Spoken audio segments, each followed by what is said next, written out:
दोस्तों मैं हूँ इस समय बरेली की सबसे मशहूर मार्केट में। यहाँ पे है मांझा बनाने का गढ़। झुमका गिरा रे बरेली के बाजार में।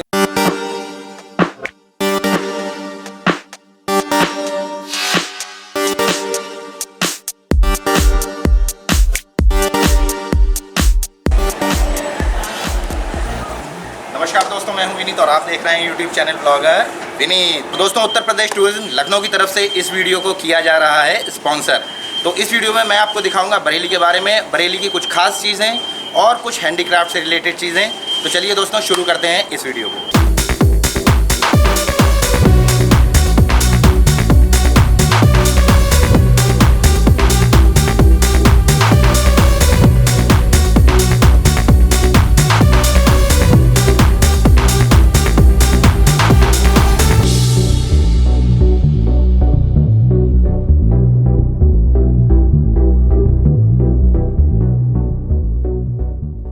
दोस्तों मैं हूँ इस समय बरेली की सबसे मशहूर मार्केट में, जो कि बेंत की मार्केट है। और जैसा कि आप देख रहे हैं मेरे पीछे, यहाँ पे बेंत का काम किया जाता है। यहाँ पे बेंत के फर्नीचर से लेके सभी तरह के डेकोरेटिव आइटम बनाए जाते हैं और बहुत बहुत दूर तक दोस्तों ये बेंत का काम बरेली का प्रचलित है।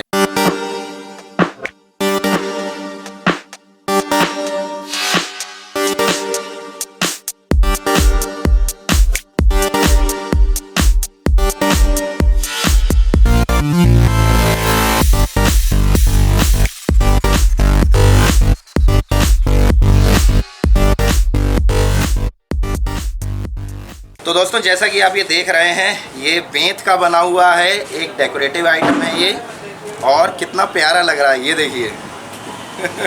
इस तरह की बहुत सारी चीज़ें हैं जो कि आप घर में सजाने के लिए बरेली से खरीद सकते हैं। तो बरेली दोस्तों बहुत प्रचलित है बेंत के काम के लिए। यदि आपको बेंत से संबंधित कोई भी आपको फर्नीचर या आइटम लेना है तो बरेली से ही खरीदिएगा। दोस्तों ये सभी आइटम जो आप देख रहे हैं ये बेंत के बने हुए हैं। देखिए है बढ़िया।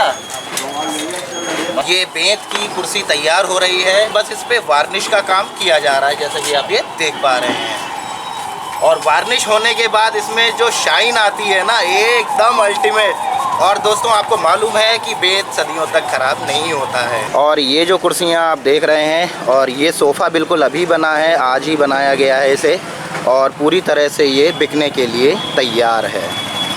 तो दोस्तों मैं मिलवाता हूँ आपको इस शॉप के ओनर से। और जैसा कि मैंने बताया, इनका बहुत पुराना काम है और पुरखों से ये काम चला आ रहा है। तो चलिए मिलवाते हैं इस दुकान के ओनर से। तो सर मैं सबसे पहले आपका नाम जानना चाहूँगा। मेरा नाम साहब राजू है। अच्छा। शानदार किंग फर्नीचर के नाम से मेरी शॉप है।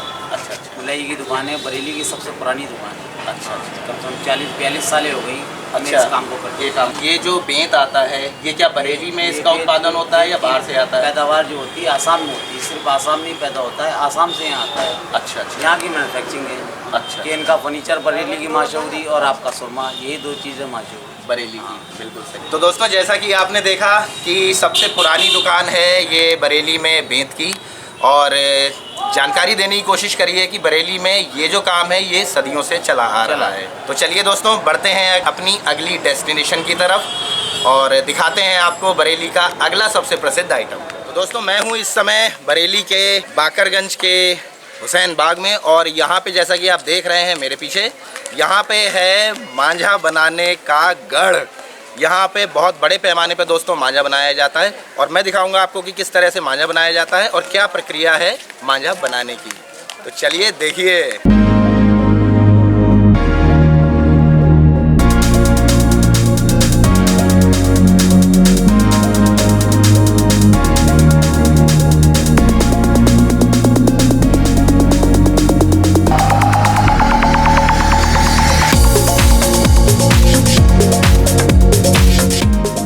तो ये जैसा कि आप देख रहे हैं, ये सफ़ेद रंग का यहाँ पे ये डोरी है, और पूरी डिटेल समझाने के लिए मैं आपको मिलवाऊंगा अभी जो यहाँ पे मांझा बनाते हैं।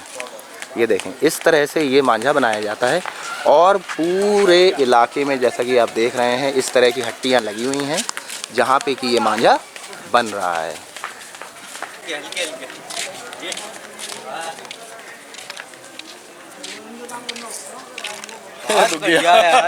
बढ़िया। और दोस्तों जैसा कि आप देख रहे हैं ये लुगदी तैयार करी जाती है जो कि अलग अलग रंग की होती है मांझे पे चढ़ाने के लिए। और मांझा जब लपेट दिया जाता है तो ये जो आप देख रहे हैं मांझे की रील कहलाती है और ये इस तरह से तैयार होती है। ये देखें। तो दोस्तों जैसा कि आपने देखा मैं हूँ इस समय यहाँ पे जहाँ पे मांझा बनाया जाता है और मांझा उद्योग के जो अध्यक्ष हैं अरशद जी, मैं उनसे आपकी मुलाकात करवाता हूं और जानने की कोशिश करते हैं कि किस तरह से ये मांझा उद्योग चल रहा है।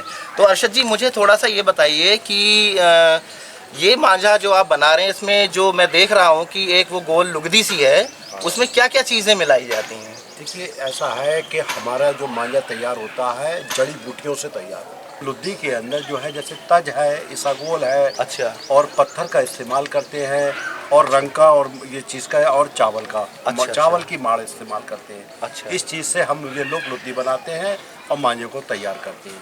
अच्छा, ये कॉटन सूती धागा होता है जो वर्धमान कंपनी से हमें मिलता है। अच्छा, जैसा कि मैं यहाँ पे ये देख रहा हूँ, हाँ। ये इसी तरह का ही धागा है ये। जी बढ़िया। क्या चाइनीज़ मांझे के आने से इस व्यापार पे कोई फ़र्क पड़ा?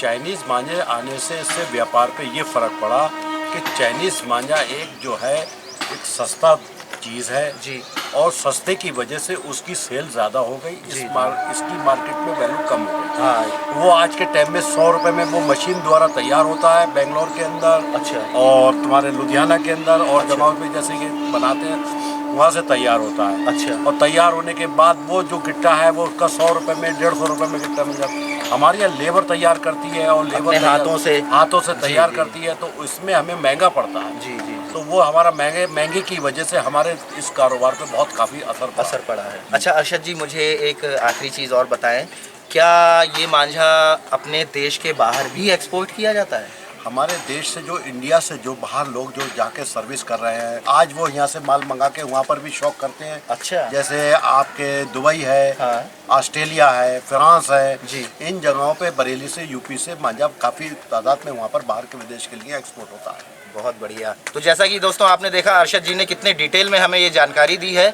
कि चाइनीज़ मांझे के आने के कारण इस उद्योग पर असर भी पड़ा है और ये मांझा बहुत दूर तक जाता है दोस्तों। जैसा कि अरशद जी ने बताया ऑस्ट्रेलिया है, दुबई है और बहुत से अन्य देशों के लिए मांझा एक्सपोर्ट भी किया जाता है। तो चलिए दोस्तों चलते हैं हम अपने अगले डेस्टिनेशन की ओर। झुमका गिरा रे बरेली के बाजार में। और अब मैं आपको लेके आया हूँ दोस्तों झुमका चौराहा पे। यहाँ मैं एक जानकारी और देना चाहूँगा दोस्तों कि इस झुमके का जो प्रोडक्शन हुआ है वो मुरादाबाद में हुआ है और इस झुमके को बनाने में जो लागत आई है वो आई है करीब 40 लाख की। तो चलिए दोस्तों दिखाते हैं आपको बरेली का झुमका चौराहा।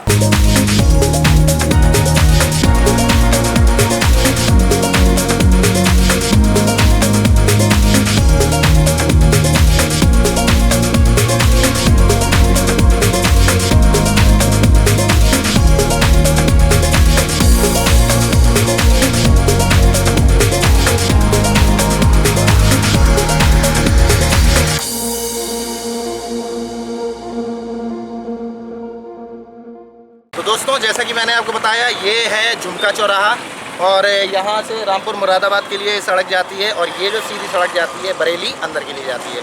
यहाँ मैं आपको बताना चाहता हूँ दोस्तों कि इस झुमका चौराहे को 2 साल पहले डेवलप किया गया है और आज दोस्तों बरेली के लिए ये एक पहचान बन चुका है। तो दोस्तों अगर मैं बरेली में ठहरने के बारे में आपको बताऊँ तो बरेली में रुकने के लिए बहुत अच्छे होटल्स अवेलेबल हैं। यहाँ पे दोस्तों डॉर्मेट्री से लेके 3 स्टार होटल तक उपलब्ध हैं और ज़्यादा दूर भी नहीं है, पास में ही बरेली का जंक्शन है और वॉकिंग डिस्टेंस पे आप होटल में आ सकते हैं। इस समय मैं खड़ा हुआ हूँ बरेली के सबसे बड़े होटल स्वर्ण टावर्स में जो कि बहुत बढ़िया है और रीज़नेबल रेट्स में आपको यहाँ पे रूम उपलब्ध हो जाते हैं।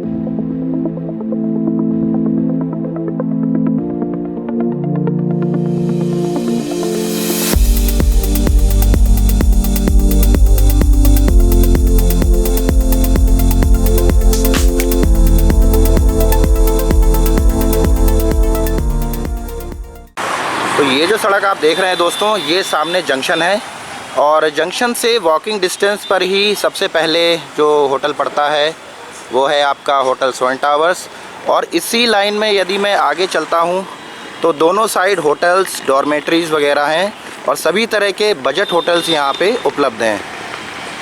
तो दोस्तों मैं आ चुका हूँ अपनी फ़ाइनल डेस्टिनेशन पे, और फाइनल डेस्टिनेशन है हमारा गांधी उद्यान। बरेली का सबसे बड़ा उद्यान है दोस्तों ये, और रोज़ाना यहाँ पे लाखों लोग आते हैं वॉक करने के लिए और योगा वगैरह करने के लिए, ये सारी चीज़ें। तो यहाँ पे मैं आपको बताना चाहता हूँ कि बरेली की जो कनेक्टिविटी है दोस्तों, दिल्ली से यदि मैं बात करूँ तो दिल्ली से आपको बरेली के लिए डायरेक्ट बसेस भी मिल जाएंगी और ट्रेन वगैरह उपलब्ध हैं, और अब बरेली में एयरपोर्ट भी बन चुका है जो कि दिल्ली से सीधे आप बरेली आ सकते हैं। इसके बाद यदि मैं कनेक्टिविटी की बात करूं लखनऊ से, तो लखनऊ से भी दोस्तों ये सभी चीज़ें उपलब्ध हैं। आप बस से भी आ सकते हैं, ट्रेन के ज़रिए और हवाई यात्रा के ज़रिए भी बरेली पहुंच सकते हैं। अभी जल्दी ही में बरेली में एयरपोर्ट को डेवलप किया गया है, और दिल्ली और लखनऊ दोनों साइड से आने वाली फ़्लाइट्स रेगुलर शुरू हो चुकी हैं। तो सबसे बढ़िया साधन है वाया एयर। तो ये है दोस्तों, इस वीडियो का मैं अब यहीं पे अंत करता हूं, और आशा करता हूं कि आपको ये वीडियो पसंद आई होगी। यदि वीडियो पसंद आई है तो दोस्तों वीडियो को शेयर ज़रूर करिएगा, लाइक ज़रूर करिएगा। शेयर ज़रूर इसलिए करिएगा ताकि और लोगों तक ये इन्फॉर्मेटिव वीडियो पहुंच सके। और यहाँ मैं एक चीज़ और कहना चाहूँगा आपसे कि यदि आपने यूपी नहीं देखा तो इंडिया नहीं देखा। तो इसी के साथ दोस्तों मुझे दीजिए इजाज़त, नमस्कार।